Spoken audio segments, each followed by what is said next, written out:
Dalam nama Bapa dan Putra dan Roh Kudus. Amin.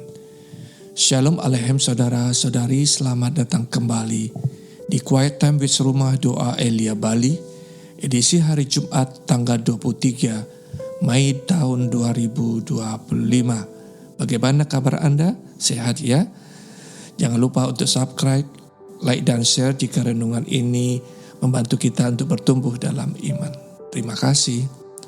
Saudara-saudari, tema khotbah kita hari ini adalah kasih sebagai sahabat. Diambil dari Injil Suci menurut Yohanes bab 15 ayat 12 sampai 17 dan Kisah Para Rasul bab 15 ayat 22 sampai 31. Saudara-saudari yang terkasih dalam Kristus. Dalam Injil Yohanes yang kita renungkan hari ini, Tuhan Yesus tidak hanya memberi sebuah perintah. Tuhan Yesus mengundang kita untuk masuk dalam sebuah relasi yang lebih dalam lagi, yaitu berupa relasi sebagai sahabat dengan berkata kepada kita, "Aku tidak menyebut kamu lagi hamba, tetapi sahabat." Saudara, ini bukan hanya perubahan sebuah status, tetapi sebuah perubahan cara hidup.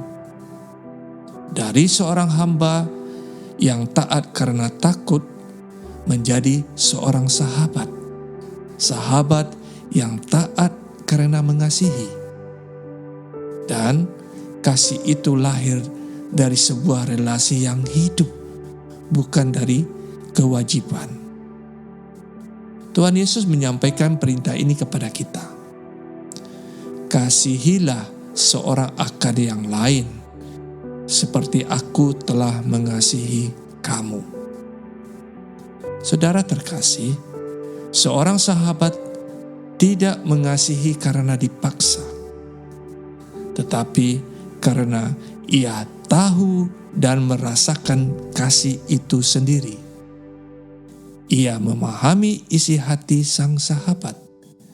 Ia mengalami kasih yang membasuh kakinya. Kasih yang rela mati di salib.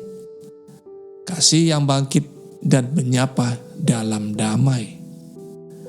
Maka perintah itu tidak lagi terasa berat, karena sudah lebih dahulu dialami dan dihidupi dalam hidup.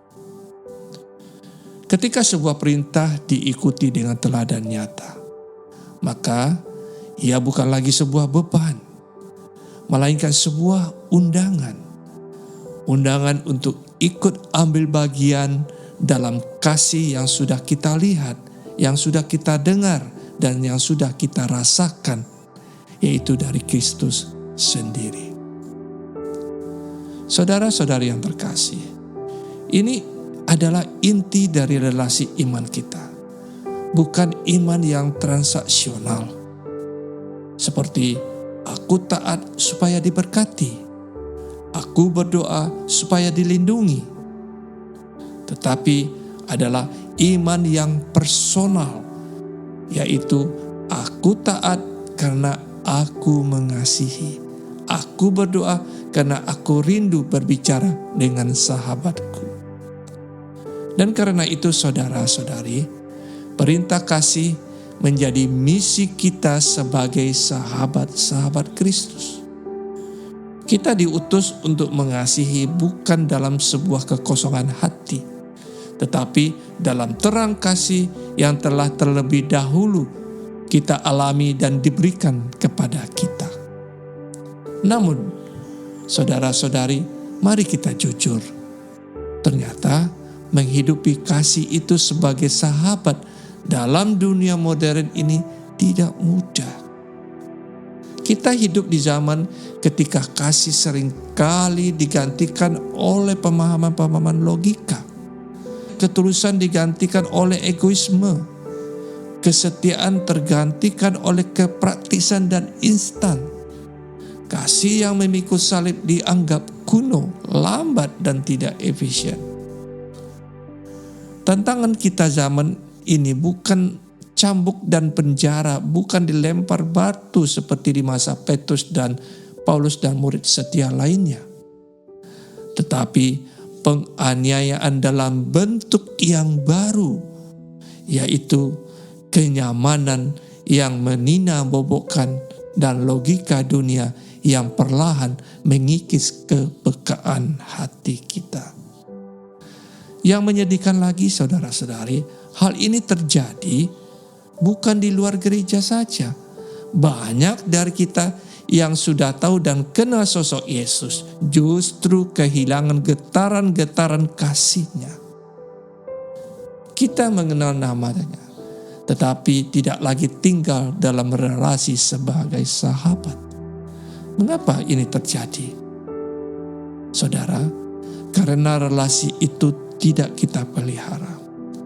Karena kasih-Nya hanya menjadi sebuah teori, bukan sebuah pengalaman iman.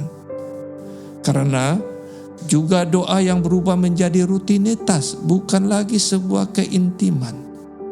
Karena hidup iman kita menjadi sebuah kebiasaan sosial, bukan sebuah perjumpaan yang bersifat pribadi dan personal. Maka pertanyaannya bukan sekedar apakah kita percaya, tetapi adalah pertanyaan apakah saya dan Anda masih menjadi sahabatnya. Lantas bagaimana kita untuk kembali? Kita kembali dengan membangun sebuah keintiman, dengan membiarkan firman berbicara lebih dalam dari sekedar telinga yang mendengar. Dengan menyadari juga bahwa setiap perjuangan hidup, setiap luka dan salib yang kita alami adalah bagian dari misi kasih itu sendiri. Kita kembali dengan hadir dalam persekutuan, karena kasih membutuhkan ruang untuk bertumbuh.